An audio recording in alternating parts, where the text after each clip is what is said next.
১৯৭১ একটি জাতির আত্মপ্রকাশের বছর, আর ২০২৪ সেই জাতির কলঙ্ক ঘোচানোর বছর। একটি জাতিকে দাসত্বের করাল গ্রাস থেকে মুক্তির বছর। এক ভয়াবহ রক্ত নদী পেরিয়ে মুক্ত বাতাসে নিঃশ্বাস নেওয়ার প্রথম প্রহর আজ।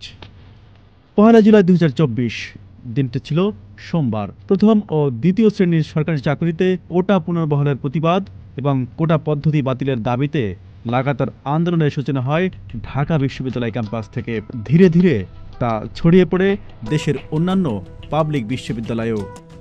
দীর্ঘ ১৬ বছর একটানা ক্ষমতায় থাকা আওয়ামী লীগ ছাত্র জনতার আন্দোলনকে থোড়াই কেয়ার করে।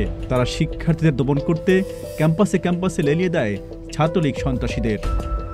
এর আগে ৫ জুন হাইকোর্টের একটি দ্বৈত বেঞ্চ প্রথম ও দ্বিতীয় শ্রেণীর সরকারি চাকরিতে মুক্তিযোদ্ধা কোটাসহ কোটা পদ্ধতি বাতিলের সিদ্ধান্ত অবৈধ বলে রায় দেয়। আন্দোলনের শুরু সেখান থেকেই।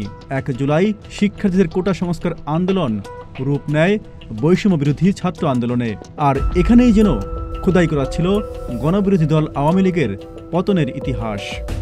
বৈষম্য বিরোধী ছাত্র আন্দোলনের ব্যানারে ঢাকা বিশ্ববিদ্যালয়ের কেন্দ্রীয় গ্রন্থাগার প্রাঙ্গণ থেকে শিক্ষার্থীরা মিছিল নিয়ে রাজু ভাস্কর্যে সমাবেশ করে। ওই সমাবেশ থেকে নাহিদ ইসলাম ৩ দিনের কর্মসূচি ঘোষণা করেন।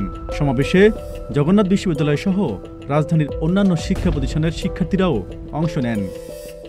কোটামুক্ত বৈষম্যহীন সমাজ গড়ার ডাক দিয়ে ঢাবি ক্যাম্পাসে এদিন শিক্ষার্থীরা সংবিধানের মূল কথা, সুযোগের সমতা, সারা বাংলায় খবর দে, কোটা প্রথার কবর দে, জেগেছে রে জেগেছে, ছাত্র সমাজ জেগেছে, প্রতিবাদী এমন অনেক স্লোগান দিতে থাকে।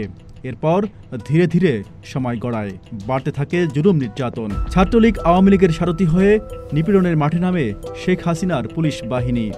আন্দোলন ছড়িয়ে পড়ে সারা দেশে।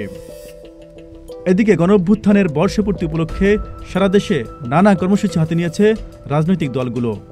রক্তাক্ত জুলাইয়ের প্রথম প্রহরে বিএনপি, জামায়াত ইসলামী, ন্যাশনাল সিটিজেন্স পার্টি, এনসিপি, গণ অধিকার পরিষদ সহ বিভিন্ন রাজনৈতিক দল ও তাদের ছাত্র সংগঠনগুলো নানা কর্মসূচি হাতে নিয়েছে। এসব কর্মসূচি ৩৬ জুলাই তথা বিজয়ের দিন পর্যন্ত চলবে বলে জানা গেছে।